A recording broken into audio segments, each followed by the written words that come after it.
With parts of Florida already feeling the effects of Hurricane Milton, the American Red Cross is sending another round of volunteers to the Gulf Coast. Our Sara Machi is speaking to those who traveled east for Hurricane Helene about their experience and what they expect to see with Milton. Sara, this is an important but truly daunting task.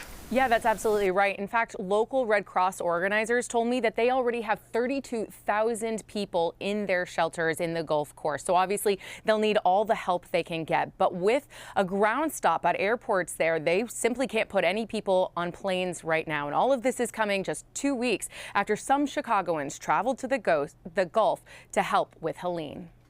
Yeah. Oh, I do have a show and tell. That's me and the blonde, and that's a little redheaded girl. She was 7 or 8.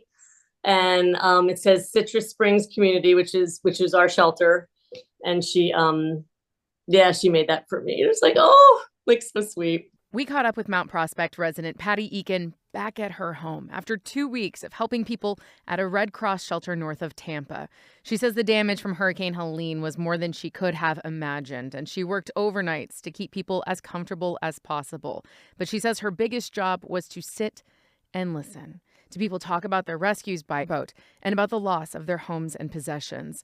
It is a situation even more Chicago volunteers will soon find themselves in, volunteering now to help with Hurricane Milton in an area that is still cleaning up from Helene. I really don't think you can really understand it till you're there. I don't think you can really understand the devastation. We're ready.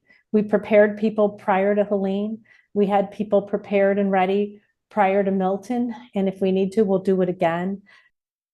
Eakin says that she is home to recharge and rest, but she is already planning to volunteer for another deployment with the Red Cross. And for her, this is personal. She's now turning her attention to what's happening in the Gulf because that is where her daughter lives.